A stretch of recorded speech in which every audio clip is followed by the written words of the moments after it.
I have a batch process here.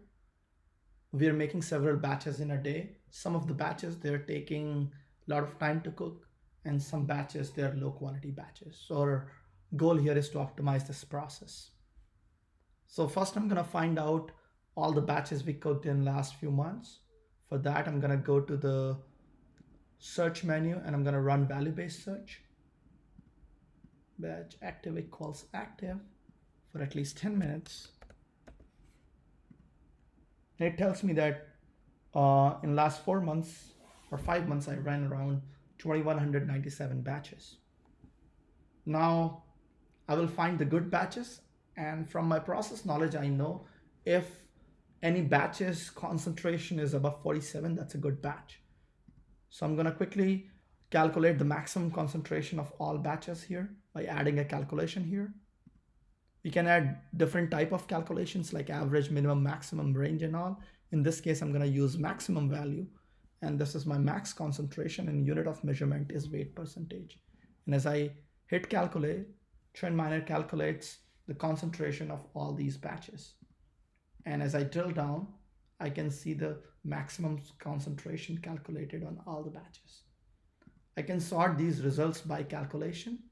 And as I do that, most of my batches, they fall into this category 40 to 50. And from my process knowledge, I know that any batch above 47 is a good batch for me. So I'll say keep results, and I'm gonna keep last 3 batches here. Sorry, last 3 buckets here. And it gives me only 250 batches. So these 250 batches, they're really high quality batches where my concentration is greater than 47. So I'm gonna drill down to one batch. So this is one of the good batch. And then all these batches, they are also good batches. So I'm gonna start layering these batches on top of the base layer.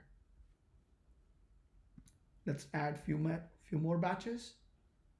Maybe I can go to some other month in 2020. Let's say February. I'll add February batch here. And as I start adding more and more batches, you can clearly see that profile of concentration, level, and temperature kind of emerges here. And we can use this profile to create fingerprint because all these batches are our good batches. So I'm gonna create a fingerprint, and I'm gonna say it's a golden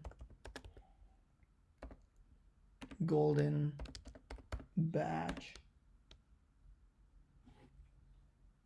And detection threshold, I'm gonna set it to 90%. And then I save that fingerprint. Now let's see how this fingerprint looks against the real-time data or against the real data. So I'm gonna delete all these layers first, and I'll directly go to the current batch we are cooking. So this is my real-time data here. I'll zoom into this data, and currently I have a filter here, so I'm gonna quickly delete this filter. And now I will add my fingerprint on top of this real data.